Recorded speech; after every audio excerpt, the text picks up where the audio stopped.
Right, so the final grammar concept in chapter 4a for Spanish 2 is the indirect object pronouns.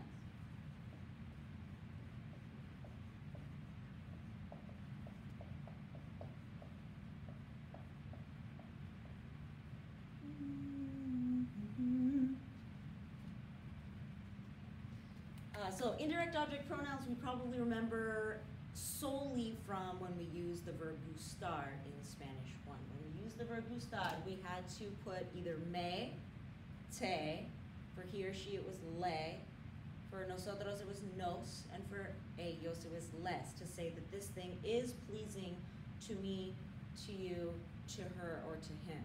Those were the indirect object pronouns. These are pronouns for when an action is to or for a person. So those indirect object pronouns, as we just said, were me, te, le, nos, os, and les. There was an optional thing you could put in front of this pronoun when we were dealing with it with the verb gustar. If I want to clarify that this is to me, it was a mí, me, or a ti, te, or a él, a ella, a usted, or a plus somebody's name. When you want to clarify that we're talking about le, all of those. If we want to clarify this, it would be a nosotros. And this one is a ellos, a ellas, a ustedes. Or a plus their names. So those are indirect object pronouns. And what it means is to me, to you, to him, to us, or to them.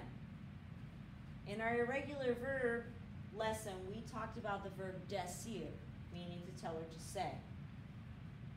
So if you used to say something, you used to tell, we would say that decías, you used to tell. So now if you want to say that you used to say it to me, used to tell it to me,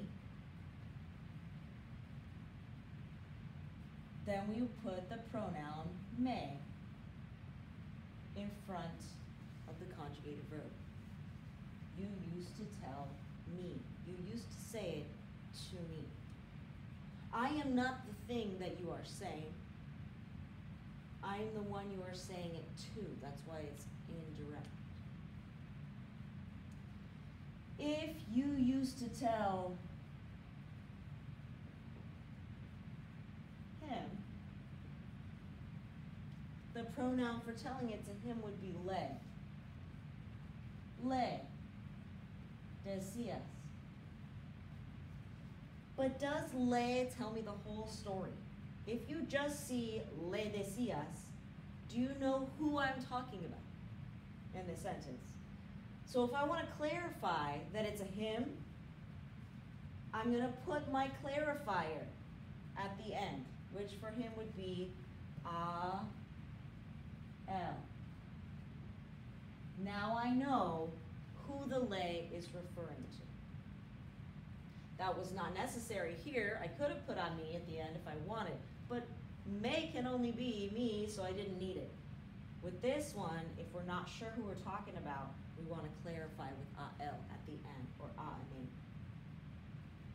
Another important thing to remember about indirect object pronouns is that they're going to behave the same way as our direct object pronouns and our reflexive pronouns worked.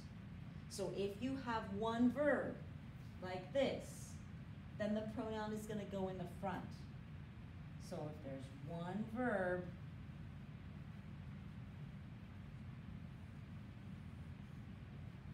pronoun goes in front.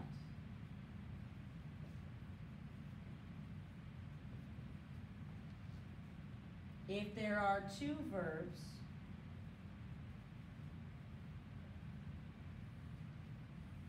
then we have a choice. Okay? It can still go in front, but it would go in front of the first verb. Or we attach it to the second verb.